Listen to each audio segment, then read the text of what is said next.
আপনার আমজাদ শো যে university of restaurant নিয়ে আপনি রেস্টুরেন্টের অনেক ত্রুটি বিচ্যুতি আপনি তুলে ধরেন।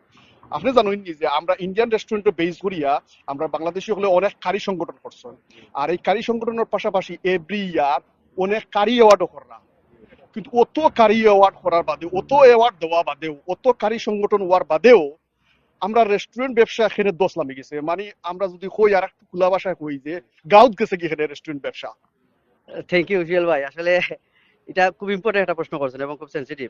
যদিও আমরা ইন্ডিয়ান রেস্টুরেন্ট গুলা আপনি 4-5 বছর আগে দেখুকা খুবই নাম আছিল এবং একটা এক নামে আস্তে ইউকের মাঝে চিনত ইন্ডিয়া। ইভেন ফরেনার সকল যারা এখানে বেড়াইবার লাগে আইবার লাগে আইতা, তারাও কিন্তু গাইয়া ইন্ডিয়ান রেস্টুরেন্টও খাইতা। তা আমার কাছে মনে রাখি যে এখন আমরা ইনভেস্টটা করে লিছি অ্যাওয়ার্ডের মাঝে।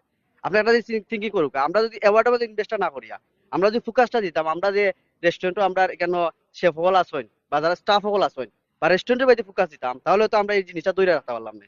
লাগে যত দিন জানানি আমরা খানির মান উন্নয়ন না গিয়া আমরা অ্যাওয়ার্ডের মান উন্নয়ন করাম, বড় বড় অ্যাওয়ার্ড নিলাম, বড় বড় পিকচার আপলোড করাম। আচ্ছা আপনি যে কইরা ইনভেস্ট, এই ইনভেস্টটা কিটা যারা কারি অ্যাওয়ার্ড দিরা না, অ্যাওয়ার্ড যারা নিরা কিলা ইনভেস্টর। আমার কাছে লাগে যারা নিরা, মানে অ্যাওয়ার্ডটা যারা নিরা, জেসমিন আমি নিরাম, আমি ইনভেস্টটা করলাম। মানে যারা পয়সা পয়সা দিয়ে লইয়া নিরা। জি হয়, কারণ এখন তো বর্তমানে তো ভাই আপনি চিন্তা করে তো এই জিনিসটা সবই খোলামেলা, সবাই জানে এগুলা যে আমি একটা অ্যাওয়ার্ড পাইতে হলে আমি ইনভেস্ট করা লাগবে, নাহলে আমার দেওয়ার না। তো ওরকম কিছু কি বড় বড় রেস্টুরেন্টের আপনার হোকা, বড় বড় কোম্পানির মালিক হোকা, তারা টাকা ইনভেস্ট করিয়া অ্যাওয়ার্ড নিরা, this is do not nice. আপনি আপনার ফোকাস দিতে হবে আপনার রেস্টুরেন্টের প্রতি, ফোকাস দিতে হবে আপনার স্টাফের প্রতি, ফোকাস দিতে হবে আপনার কারির প্রতি। দ্যাটস ওয়াই আপনি অবশ্যই আপনি সিলেক্টেড হইবা অ্যাওয়ার্ডও লাগে।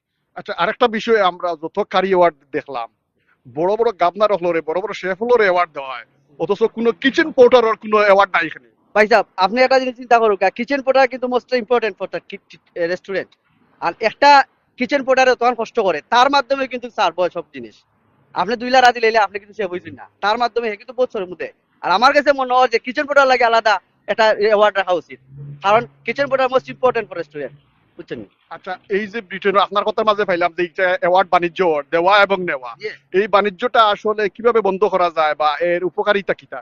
আমরা এখান থেকে বাড়াই যেতে হইব, আমরা মেন্টালিটি চেঞ্জ করতে হইব ভাই। আমরা যদি মেন্টালিটি চেঞ্জ না করি তাহলে আমরা এখান থেকে বাড়াই যেতে পারতাম না। এখানে আমরা ভিতরে আমার গেছে আমি অ্যাওয়ার্ড দিতে হইব, আমার এই রেস্টুরেন্টে ফোকাস করতে হইব। কিন্তু আপনি যখন রেস্টুরেন্ট ফোকাস করবা, যেন আমি যাইমু গিয়া যখন দেখবো যে এই অবস্থা, আমি ব্যাক হয়ে যাবো। একটা কাস্টমার একবার গেলে আর আমাদের কিছু বাড়াইতো না। আপনি যদি বঙ্গবাজার বানাই যার না ভাই, বঙ্গবাজারের রেস্টুরেন্ট কারি আপনি 10 টাকা দিয়ে প্লেট বেচরা, এটা হইতো না। এটা এটা ইউকের মাঝে আসেন, আপনি খানির মান উন্নয়ন করতে হইব। আপনি অ্যাওয়ার্ডের মান উন্নয়ন করলে কোনো লাভ হইতো না ভাই।